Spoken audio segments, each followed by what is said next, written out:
It's election night, so gonna watch some coverage. Miami-Dade County. This 54-45. So, this is a county that Hillary so Clinton far won Trump is in the 30 lead. points in 2016. Now, They're just kind of dissecting what's going on in the I believe, early vote in you're Miami looking at here, because County, the vast Miami. majority of the vote we know is going to be cast early. There may be a scattering of some same-day precincts that are part of this Georgia as Senator's well. winning. But again, I think this is. I knew that would happen. Was the Miami-Dade number Well, yeah, we knew he'd win Vermont. I mean, the national map. There we are. The Democrats always win Vermont. One huge Cobb County? suburban county right Really? outside Atlanta. You go back a decade, 2 decades, just a few years even. This was a core No, this would've Republican been- county. early to call, though, as expected, Donald Trump in the lead there. Of Here's course. the bar graph of where we stand early yet, very early yet, in the road to 270, one each awarded. You see how the electoral votes have been awarded as too Yep, early Georgia's to a call. bad You see the battleground. breakout there in early vote. The map of the road to 270. Well, you knew that would happen. In Kentucky, they've always been right. The states we have Here we are awarded. now. Let's check in on some Senate races. First for us this hour. In Alabama, Jones-Tuberville race, Yeah, we need to control that. too early to call. I mean, in Maine, before, a wait. widely watched race, complicated by the state system and some third-party candidates. It is for us too early to call. Here's the number the Democrats need to gain control of the Senate. Steve Not that Kornacki, we were talking to you. Well, we got Ohio. Steve, back to you, back to the state. well, of big Texas. surprise, Tennessee. Yeah, so I mean, again, Yeah. what we're seeing here. Or minority Oh, leader. boy. In any event, the voters in the state Well, of you knew that would Kentucky happen, have unfortunately. awarded him Virginia, as expected, has been awarded to Donald Trump with its 5 electoral votes. And then the land of steady habits, as Yep, they call it, the Connecticut. nutmeg state of Connecticut. So this is all 7 pretty much usual electoral shit. votes in the Joe Biden column. We'll show you where that leads us as the states color in on the road to 270 with awarded electoral votes thus far. That's big. He got While New Jersey we were though. in that last commercial break, the colors started exploding off the map of North Carolina, which leads us back to Steve Kornacki. Steve? Yeah, All well, right, you know let's take where a North look here Carolina's at going. North Carolina. Let me call it up here. And again, this Oh, is wow, very I'm similar. surprised. There was a delay in North Carolina. The polls are supposed to close 7:30 Eastern. Surprised. It is too early to call between Biden Yeah, but and Trump will probably get in Arkansas. Arkansas. Back to the East End and our conversation He'll probably get ongoing. that.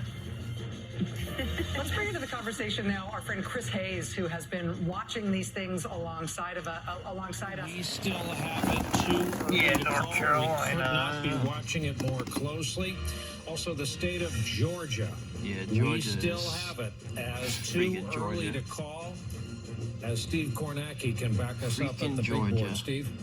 Yep, Brian, we're Always taking a them. look here at North Carolina again. Let's North take a look Carolina, at I'm what's surprised. left to come in here. What you see, if you look here, the darker orange, I'm not sure what this looks like on everybody's screen. I think they call that burnt orange. I'm not sure, but that represents the early and the mail-in vote. And you see that's 3.9 million, a little bit more of the early and the absentee vote. And as we've been let's talk saying, about we expect Georgia, that to though. favor Biden Let's in talk most about places, Georgia, at least to though. be better for Biden than the same day. The small bit of yellow or gold or whatever that looks like on your screen, I'll circle it because it's very small in case you can't see it. This represents the progress we're starting to make in the vote counting toward the same day vote.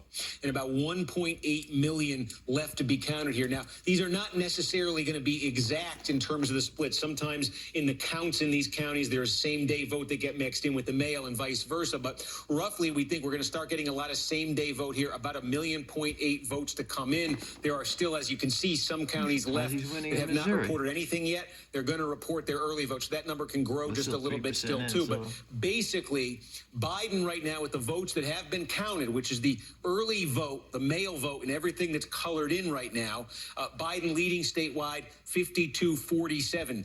Again, what it means is all these core Democratic areas, whether it's Asheville in the west, Raleigh in the Triangle, Greensboro, Charlotte, Fayetteville, these are all places that have come in with their early vote strongly for the Democrats. There are still some, you look in western North Carolina here, there are still some counties that'll be strong for Trump, smaller, but will be strong for Trump when they come in.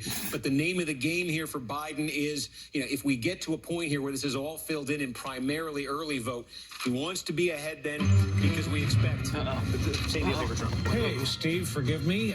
We are awarding the state of Arkansas Yeah, see, I knew as it. expected to You had to know Donald he would Trump. get that state. 6 on. electoral votes. That's where the vote is Arkansas, they've coming always down been as racist. of this hour, and this is what this state does now to the map. You see red filling in the center of the country. Yeah, it's pretty much Arkansas the same now completes. story. Donald Trump would Georgia. jump out into the lead here. He certainly has. This is double digits at this point with what's been That gives you an counted in indication. Georgia. We're waiting to see. I'll just give you a sense of this. The Atlanta metro area. I think we got absentee vote that's been counted here. Again, we say that'll be very favorable to Biden. This county will be very favorable to Biden.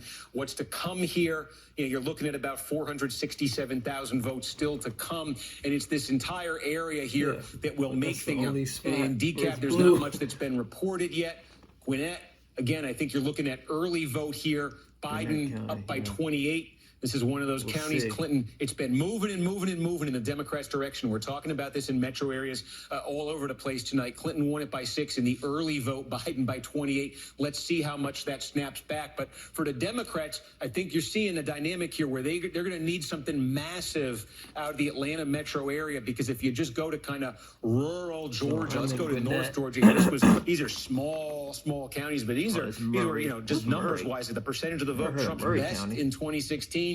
They are there for him again in big numbers, and these add up around the state. Rural Georgia, strongly for Trump. They of course. add up, and eventually they can overwhelm for Democrats what they get out of the metro area. So that's why it's going to be so important for Democrats to drive up the numbers there in Atlanta metro, because there's no slippage we're really seeing for Trump so far, at least in those rural areas. Yeah.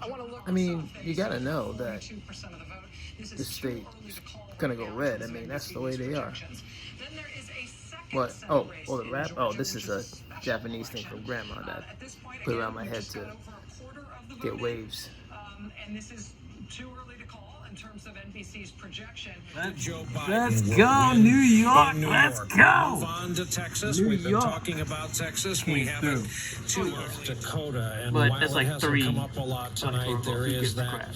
stretch of coronavirus that is raging through the Dakotas right Yep. now. Just part of Have the fun with that backdrop corona. of the vote in 2020 during an uncontrolled pandemic. But that's our projection that when's all said and done. I shouldn't have said that. No one deserves to get corona. But I mean, if you're not wearing your mask, I mean, it's just, Let's just take a look at Ohio then, because this becomes crucial here. you know? Colorado. Not a flip, forgive me. This is presidential Colorado. 9 electoral votes. Take back Nice. what I said about a flip. Projected for Donald Trump again, as Ooh, big expected. surprise. North Dakota to go along with South Dakota. Sharp-eyed viewers saw that we had Again, quietly 30. added that bit of red in the northern plains. Donald Trump Big has that's surprise. all unchanged Republican status. But let's go to Senate Colorado. Sorry, here is the map of electoral votes and states awarded thus far. A lot of this is loaded into our computer, so try as we might, we can't avoid it. This was the race we were alluding to. I knew we were on the cusp of a call. That, indeed, is a flip for the Democrats in the Senate. John Hickenlooper over Cory Gardner. Well, you know. For the Republicans, John Cornyn is returning to the Senate from Texas. In Alabama, this widely watched Senate race too early to call. In Arizona, the Mark Kelly-Martha McSally race too early to call. Kansas Senate, additionally, too early to call. Let's go up to the state of Maine. Talk about widely watched, too early to call. Let's go out to Michigan. Too early to call between James and come Peters. on, brother. Arkansas, Tom Cotton's going back to the U.S. Senate. In fact, we have a list of incumbents that are going right back to the U.S. Senate, starting with Chris Coons, Democratic side, Delaware. Ed Mackey up in Massachusetts. Turns out his biggest challenge was a Democrat named Kennedy. New Hampshire, Shaheen's going back to the Senate. New Jersey, Cory Booker's going back to the Senate. Oklahoma, Senator Inhofe going back to the Senate. Mike Rounds is going back from South Dakota. And Tennessee Senate seat will remain in Republican hands with Bill Hagerty, the projected winner tonight. At this hour, U.S. Senate makeup, this is a lot. 40 Dems, 37 Republicans. Net gain of 1 for the Democrats. That's the Hickenlooper victory in Colorado. Open that booty. Let's go. Come on, was let's about go. as heavily targeted South Carolina. 9 electoral votes. Back to you and your conversation in the studio, Rachel. Well, speaking of the Senate, the drama in South Carolina was not expected to be that presidential race. It was expected potentially in sort of among Democrats' biggest blue dreams tonight, the idea of potentially knocking off incumbent Republican Senator Lindsey Graham with that Democratic candidate Jamie Harrison, who has performed so well and attracted so many accolades for the way he's run that campaign. In Nevada, Really? too early to call. In Utah, too early to call. These are usual red in states. Montana, too early to call. Let's go back through some battlegrounds. In Florida, too close to call. We have it as a slight Trump lead. In Texas, too early to call. Pennsylvania, too early to call. Let's get comfortable here. In Ohio, while we're at it, too early to call. Michigan, too early to call. Jeez. Georgia, too early to call. North Carolina, too early to call. Arizona, too early to call. Wisconsin, you figuring out a trend here? Too early to call. Minnesota, too early to call. New Hampshire, too early, but a Biden lead as our decision desk sees it. Here's the map to 270. This is how the colors lay out across the country. You see the outlier, Colorado. On the Senate side, of course, that was a flip on the Democrats. Let's talk about Senate races. Having just closed, this is a big one. You see how much whopping vote is in there. Obviously, too early to call. The Greenfield-Ernst race. And in Montana, Bullock-Daines, too early to call. Two The Steves. Democrats need 3 seats to gain control. Steve Kornacki, do you have any numbers on turnout tonight? Well, we're looking at numbers across the board significantly higher than 2016. We're also just trying to look at, I'm looking as you come to me here. 5 electoral votes. Since thanks to Vaughn and his good reporting, we've been talking about the Southwest. Since this puts another blue square on the map west of the Mississippi. Nicole Wallace, where do you put states like Arizona right about now? So Arizona is one of the states that the Trump campaign was most concerned about. From their coalition, it was a state that when Bill Stepien took over from the troubled fellow, I can't remember his name right now, of Lincoln ad fame, Brad Parscale. When Bill Stepien took over and he temporarily halted all the advertising and did sort of a deep dive into the polling and looked at where Trump was in states that he'd won 4 years ago, Arizona was the state that Bill Stepien was most concerned about.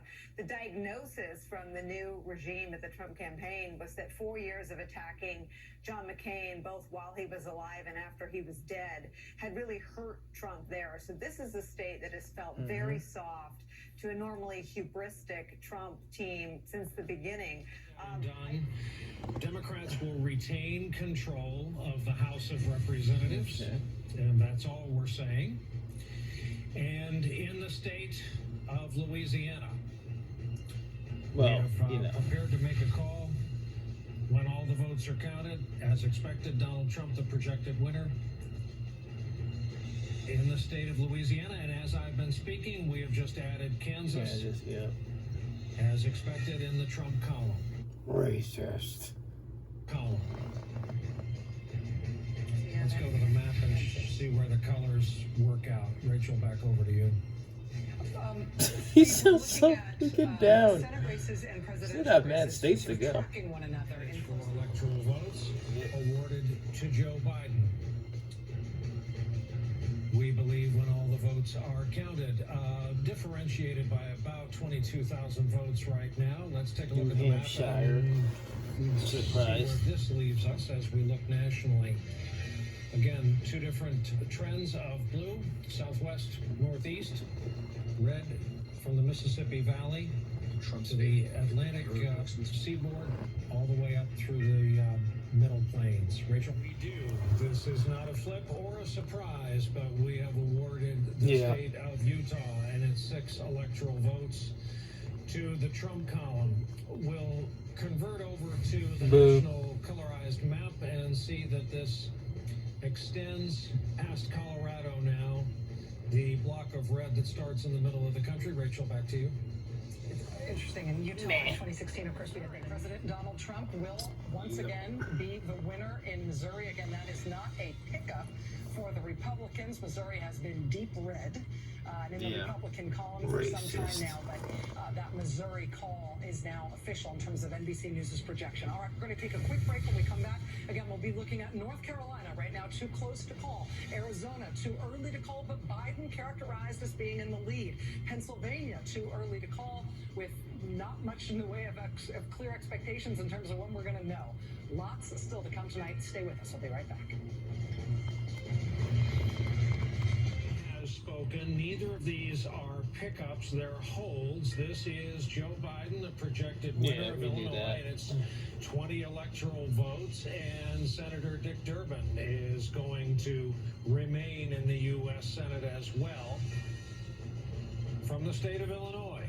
So 2 holds for the Democrats. And to Steve Kornacki, can you bring us up to speed on North Carolina and Arizona, please? Let's take a look here, a couple different places. So again, in North Carolina now, the Trump advantage has moved up over 50,000 votes. What has he gained to put him there?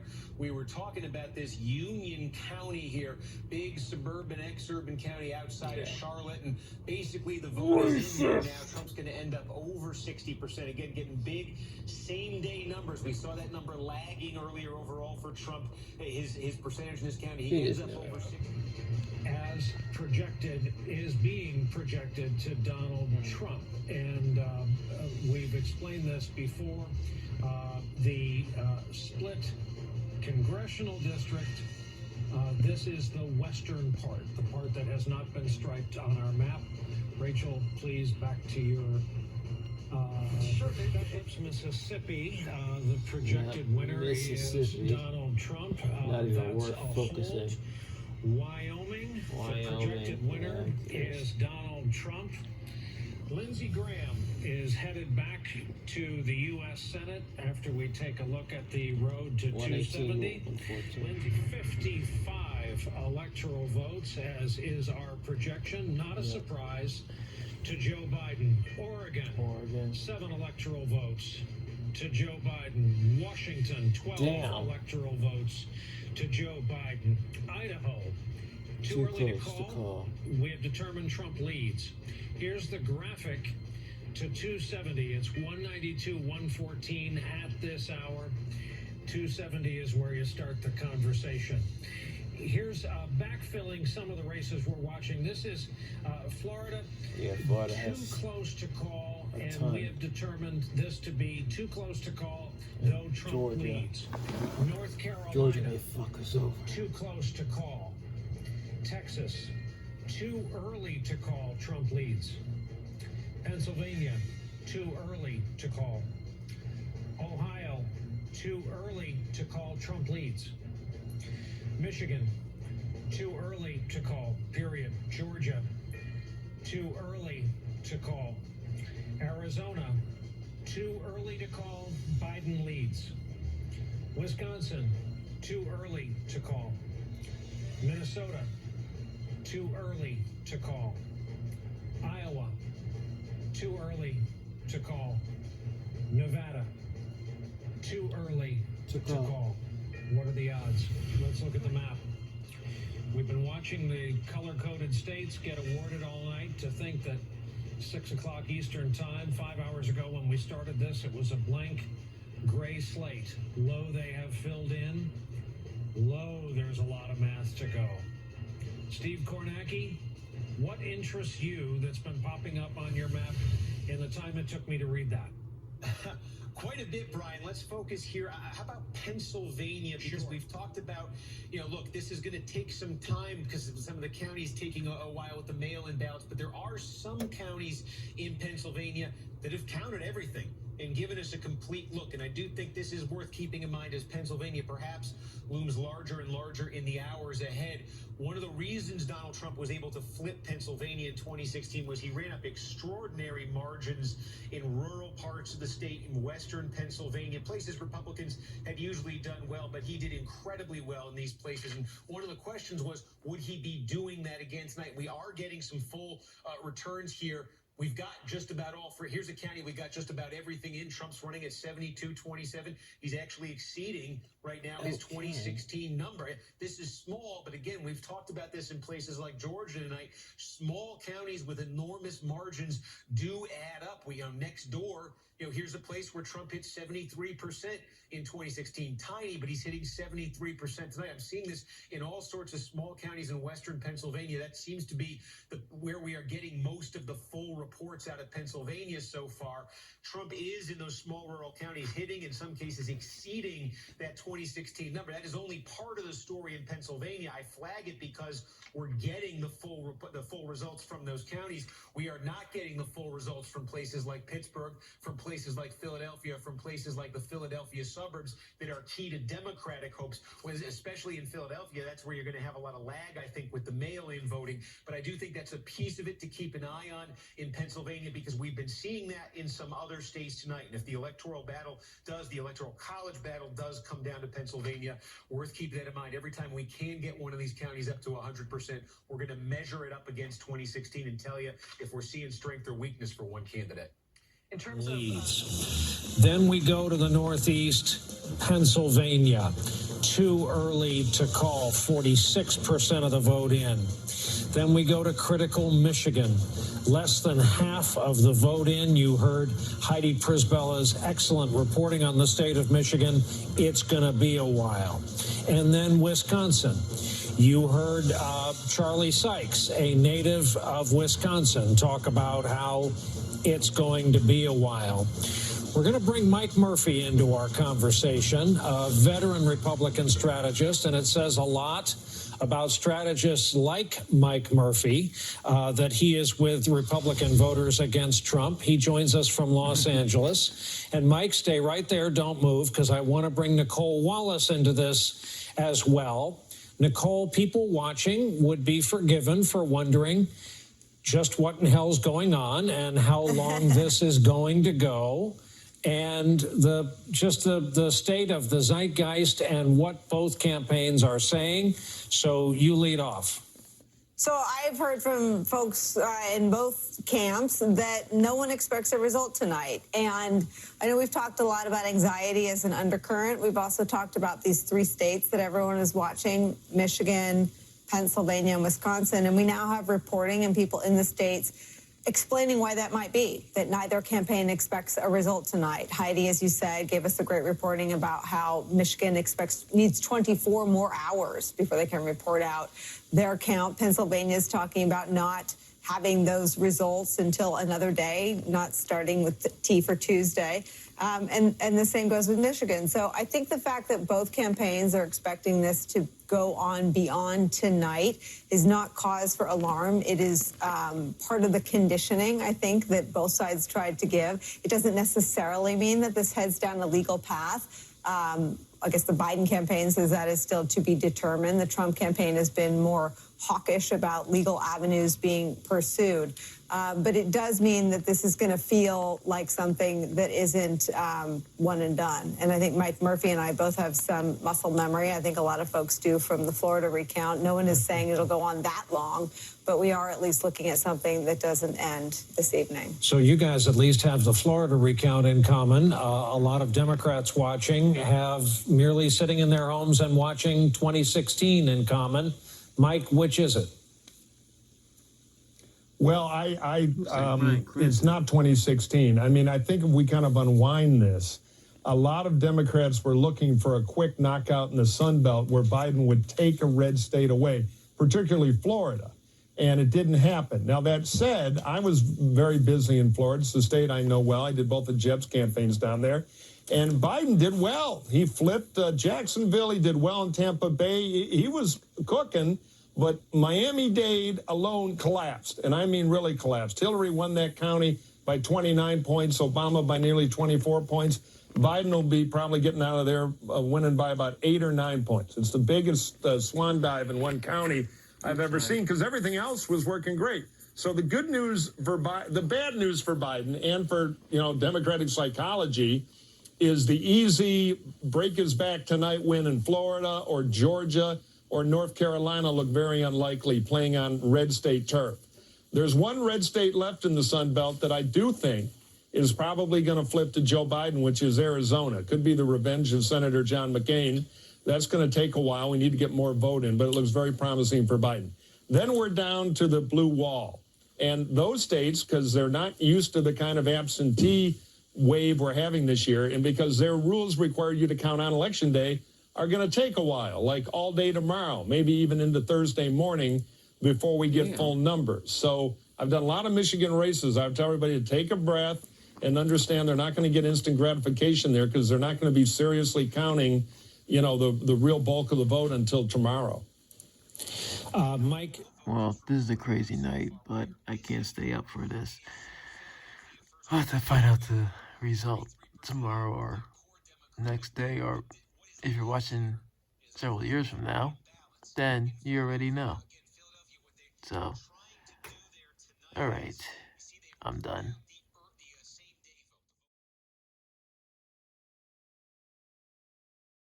The other states that we have projected into Vice President Biden, former Vice President Biden will win, that's 253 electoral votes to President Trump's 213. Again, you need 270 to win. There remain several states that we do not know enough to call them or project them, including Arizona, Nevada, Pennsylvania, Georgia, North Carolina. Let's bring in Jim Acosta, who is with Team Trump at the White House. Apparent winner in Wisconsin. The apparent winner in Wisconsin. Oh, I thought he said he was winner of the There you election. have it. And that's what it looks like.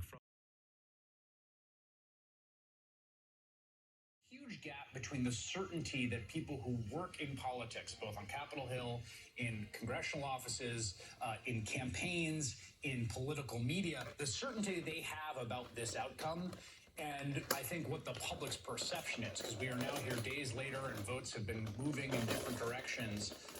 So we don't know in an official sense. NBC News decision desk is independent and they will make a call when they feel confident to do that. They have been appropriately prudent and conservative to make sure votes are counted, and that's well and good. But I want to try to communicate to you that there are many people around the world of politics right now who do not feel very uncertain about the outcome. According to our White House, He pretty much won. The campaign is feeling grim but determined, and they are going to continue to claim fraud without evidence, refuse to back down. One source close to the president says there has been no talk of concession, not surprising.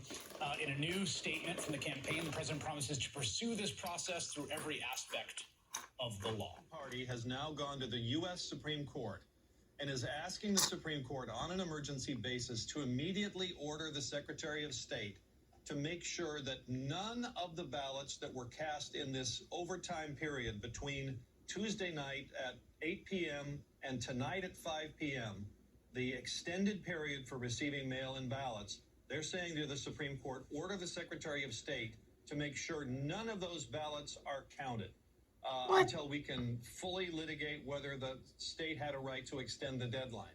Now, remember the history here, Chris. The state Supreme Court ruled in September that because of the COVID pandemic, because the Postal Service had said it would have trouble delivering these ballots in time, the state Supreme Court said the deadline for receiving mail-in ballots would be extended from Tuesday until Friday at 5 o'clock. The Republicans immediately went to the U.S. Supreme Court and said, we want you to issue an order freezing that. And the Supreme Court said, no, we're not going to do that on a 4-4 vote.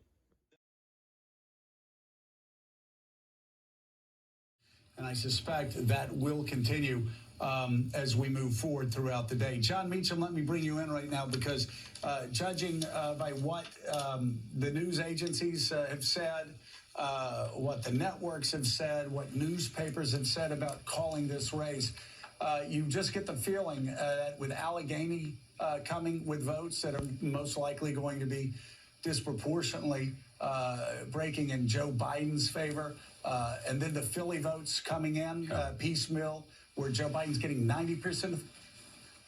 Okay, we have an announcement to make. Joe Biden is president-elect. What? Woo! Let's go! Let's go! Pennsylvania votes that have just come in. Biden He has got been it. elected, Mika, and tell us about it. Well, the president-elect of the United States, Joe Biden, has run for president 3 times. Yeah. And the third time has turned out to be the charm.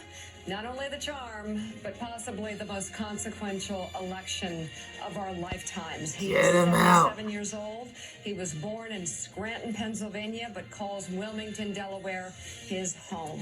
At the age of 29, Joe Biden became one of the youngest people ever elected to the U.S. Senate, and that is where he stayed for decades. Even, quite frankly, through tremendous tragedy and with flying that colors. struck his life. He has been witness and a part of some major moments in American history during his time as vice president of the United States under Barack Obama. But Joe Biden, That is the passage he's of gonna the bring Affordable back Care Obama. Act, and health care remains his top priority. And Willie, as we talk about this election, this race, we looked at Joe Biden in the eyes when we were in New Hampshire. I said I wasn't gonna shave until you hear something, but now I can finally shave. Jesus. And I must say, it was one aneurysm. And really? The timing, the doctor said, was appropriate. And TJ, if we could show some pictures of Joe Biden here as the next president of the United States. But the timing was appropriate. And what he meant was they weren't a minute too soon. In fact, the moment they cut into Biden's head, maybe it was just a godly coincidence, the aneurysm burst like a gusher. What?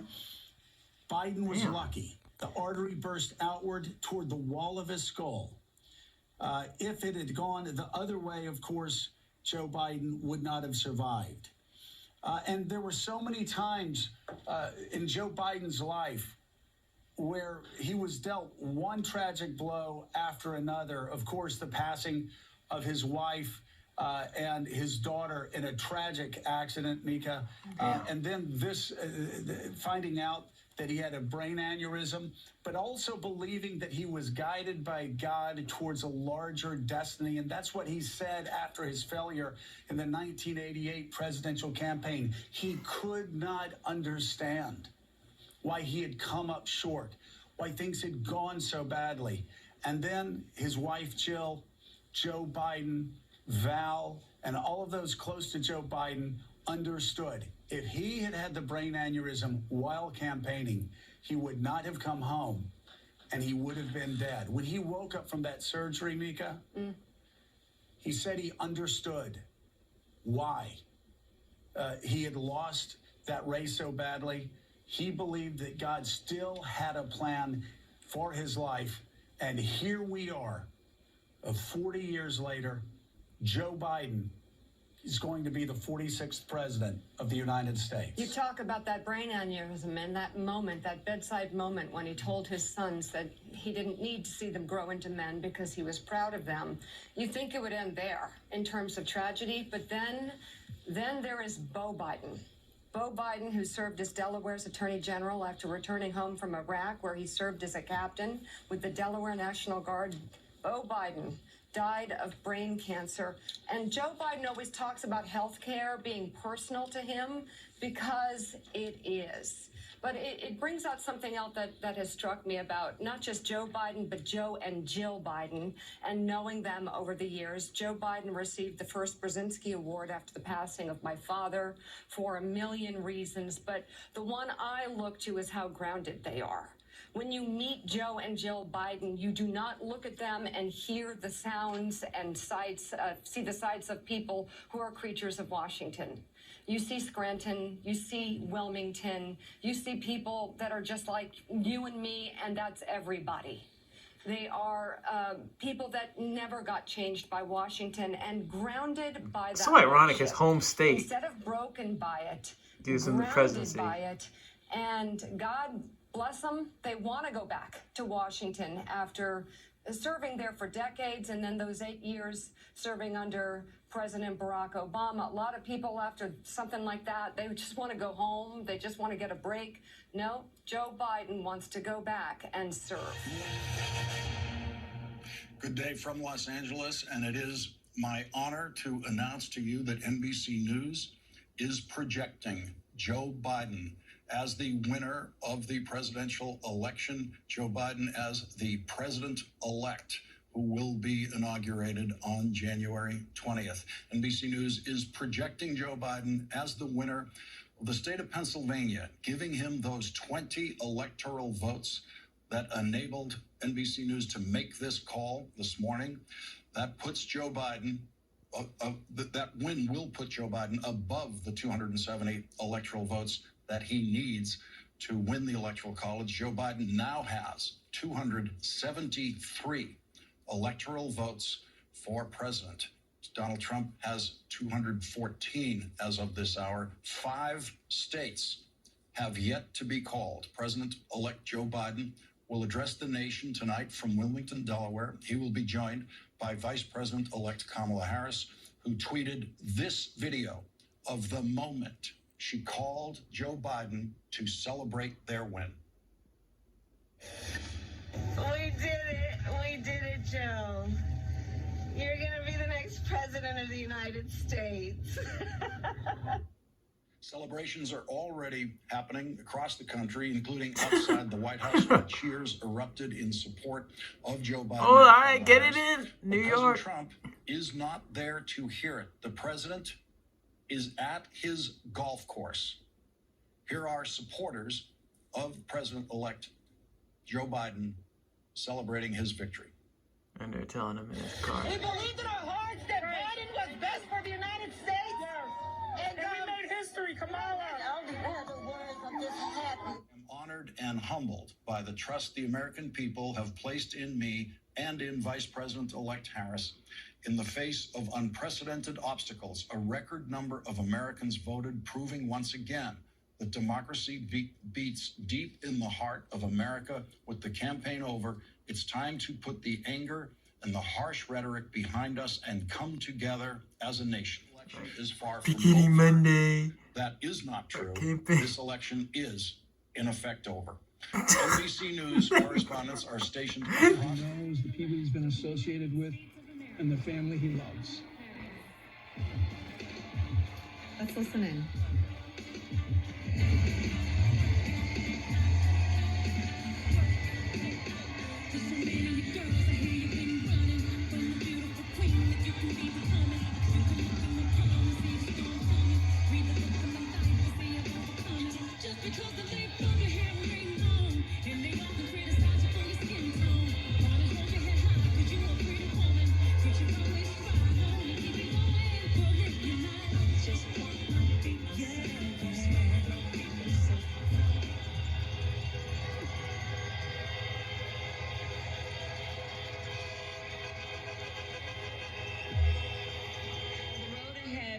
Will not be easy, but America is ready, and so are Joe and I.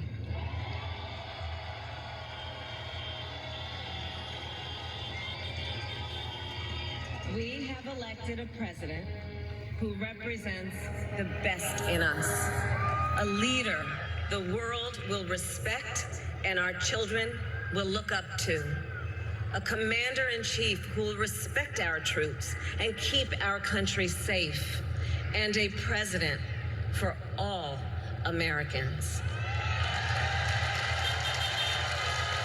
And it is now my great honor to introduce the President-elect of the United States of America, Joe Biden.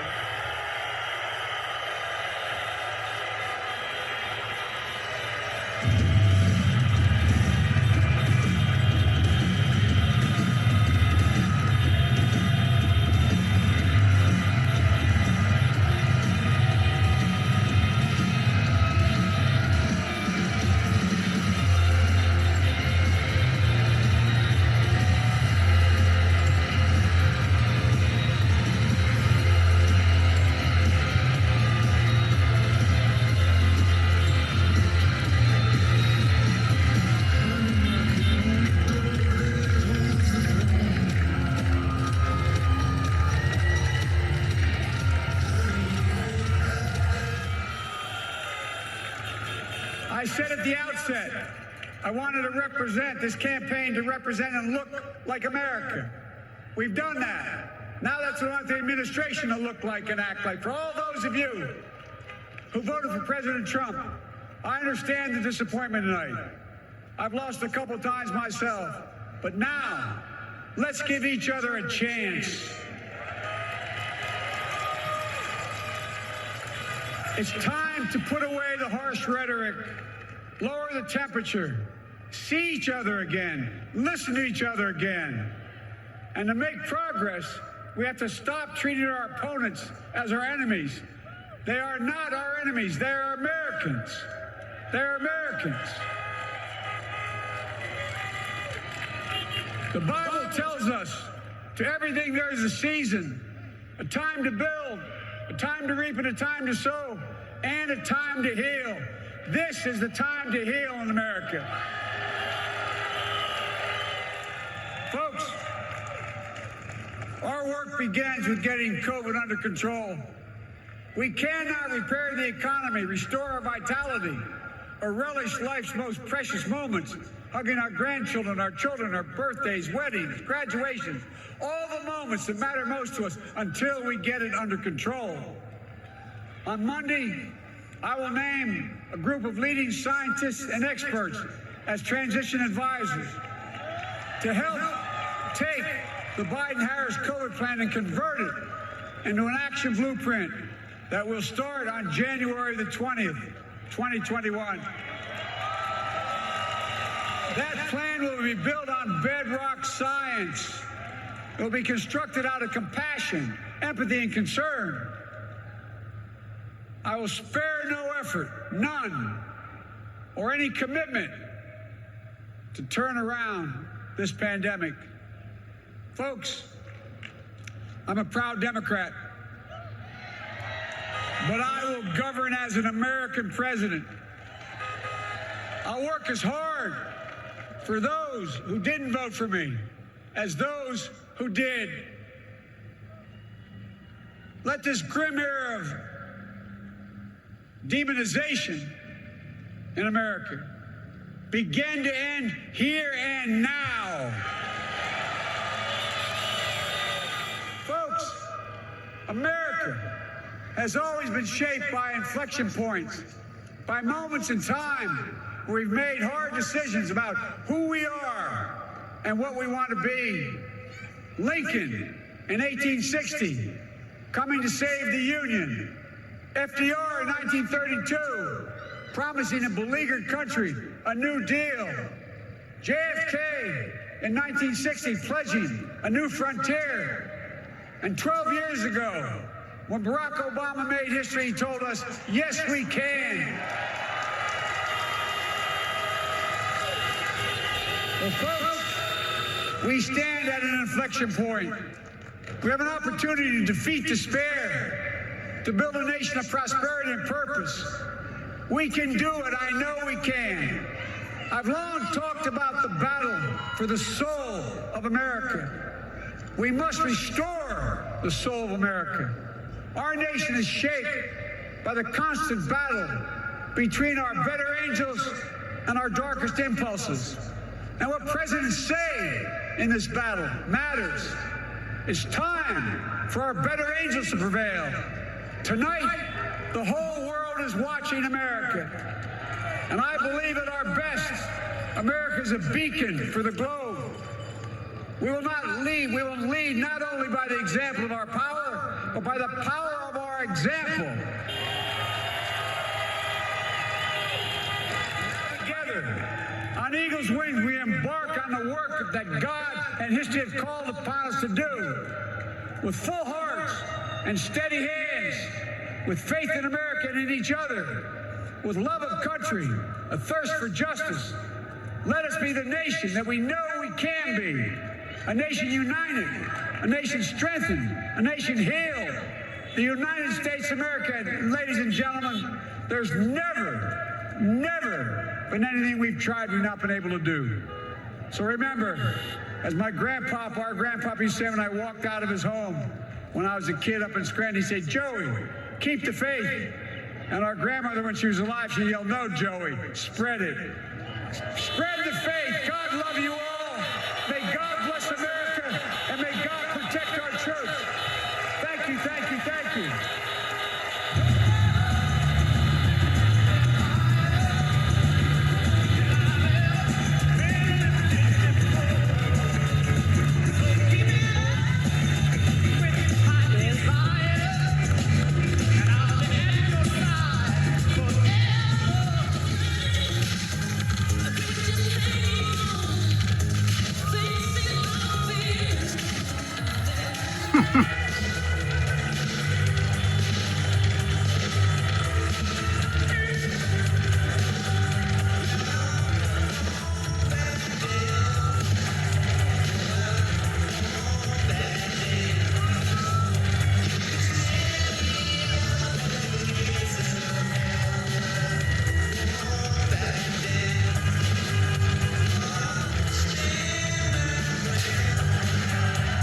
What was that? Oh, shoot. I got scared for a minute.